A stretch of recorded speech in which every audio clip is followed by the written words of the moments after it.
The Fallout 4 current gen update is live, and to cut to the chase, the reaction has so far been mixed. Developer Bethesda Game Studios aims to bring a 9-year-old game up to date with a native PlayStation 5, Xbox Series X and S app. In short, rather than using the last gen code path, the older PS4 and Xbox One apps, these versions are optimized specifically for the new machines. It's entirely free as well, and the promise, the potential is tantalizing. The patch notes mention two main graphics modes on console. Firstly, a 4K 60fps performance mode running at standard settings that invokes dynamic resolution scaling to hit 60fps. And secondly, there's a 4K 30fps quality mode that improves settings running at PC's Ultra preset.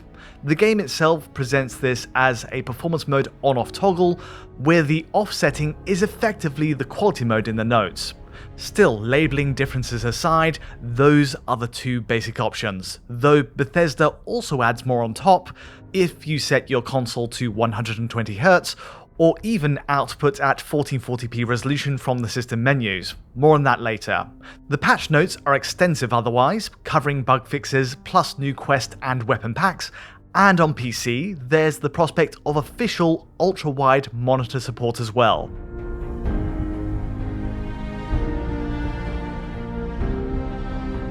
So does the patch deliver? Well, not quite. Let's get the bad news out of the way first. For PC users who received their own update, it's a big disappointment on a number of levels. For a start, the new ultra-wide display support is seriously lacking polish.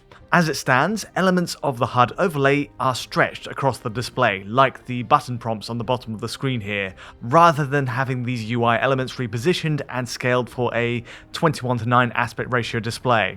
Worse still, I've noticed occasional visual bugs in the UI at points, like at the top right here while renaming your character or inputting their base stats. It looks wrong and needs a fix. On a more general level, there are widespread reports that the update breaks support for a range of mods on PC, and in my time testing this version, it's also apparent that major issues dating back to its launch 9 years ago are still not addressed. 60 frames per second remains the maximum frame rate for Fallout 4 on PC here, with no official means to go higher. Also, PhysX support for weapon debris is still offered as a setting in Fallout's front-end menu, except to actually use any weapon debris preset causes the game to crash every time. It remains the case today, and so you should keep this feature disabled for any sort of stable experience. Beyond that, every other setting remains in place in the menus too, with no more elaborate extras like ray tracing to show for the update.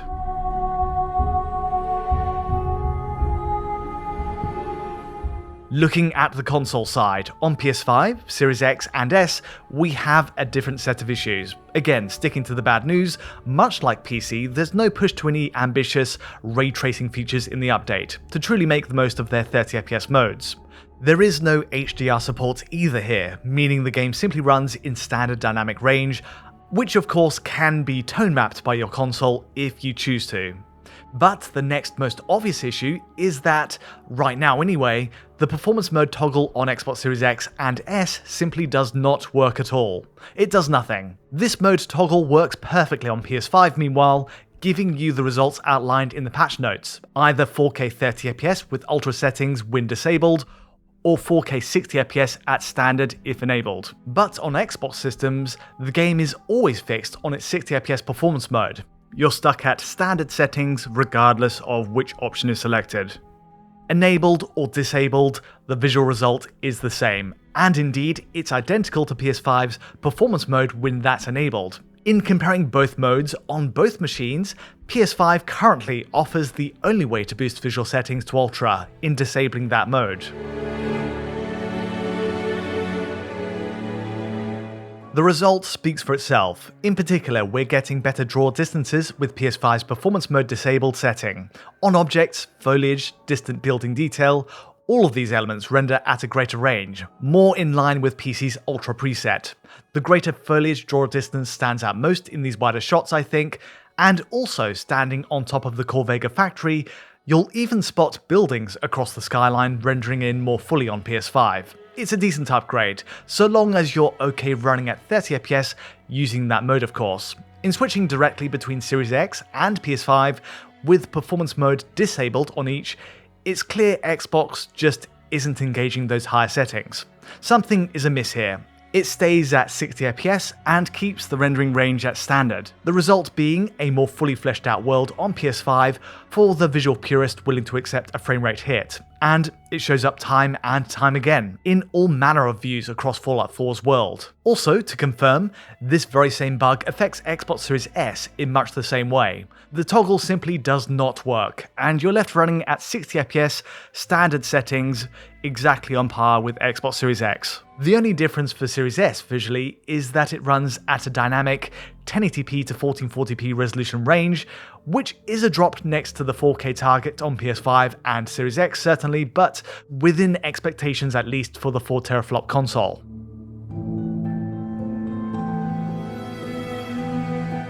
Comparing all three machines together, one thing is clear: not all settings are ultra. Even on PS5, where higher settings do actually engage on its performance disabled mode or quality mode, there are obvious limits.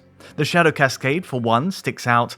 Regardless of what mode you use or which console, PS5, Series X or S, this shadow cascade always runs at equivalent to PC's medium setting. It's the same as last gen machines. For context, let's see a PC with ultra settings actually applied across the board. This is an RTX 4080 equipped PC running at 4K, 60 FPS. All object fade settings are pushed to the upper limits, we have HBAO Plus engaged, and all other settings on Ultra here. Pitting this against the PS5 version on its 30 FPS mode, we do get a match for the maximum foliage draw distance at least, and the light shaft effect is on par as well. Still, it's clear we're not getting the complete package on console, with shadow draw being the most obvious issue here.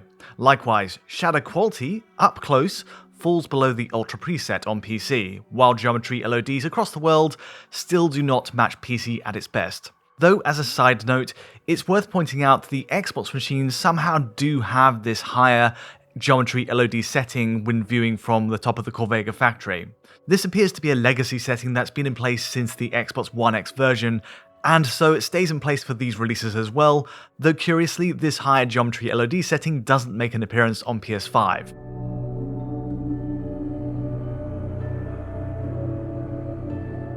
So is there an upside to this update? Honestly, the biggest advantage is the resolution boost on console. We've always had mods that enabled 4K rendering on Series X of course, and at 60 FPS no less.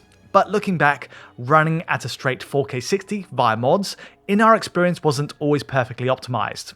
Today we at least have this official solution, getting us to 4K resolution at 60 frames per second, with dynamic scaling in place to help it along. On PS5 and Series X, that means 4K is the most typical number, with drops to 3584 by 2016 as the lowest value in our tests. For Series X in particular, it's a positive step forward, on the surface anyway.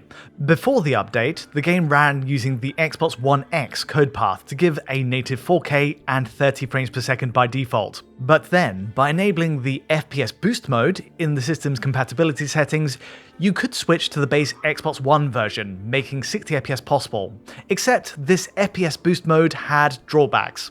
The resolution dropped from 4K to just 1080p, while the quality of the light shaft effect also lowered to the base Xbox One setting. See the image on the far left here and how far it degrades.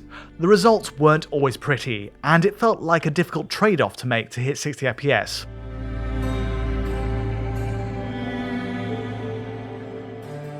In playing Fallout 4 on Series X today, fully updated, we lose that FPS boost mode of course, and 4K 60 works just out of the box.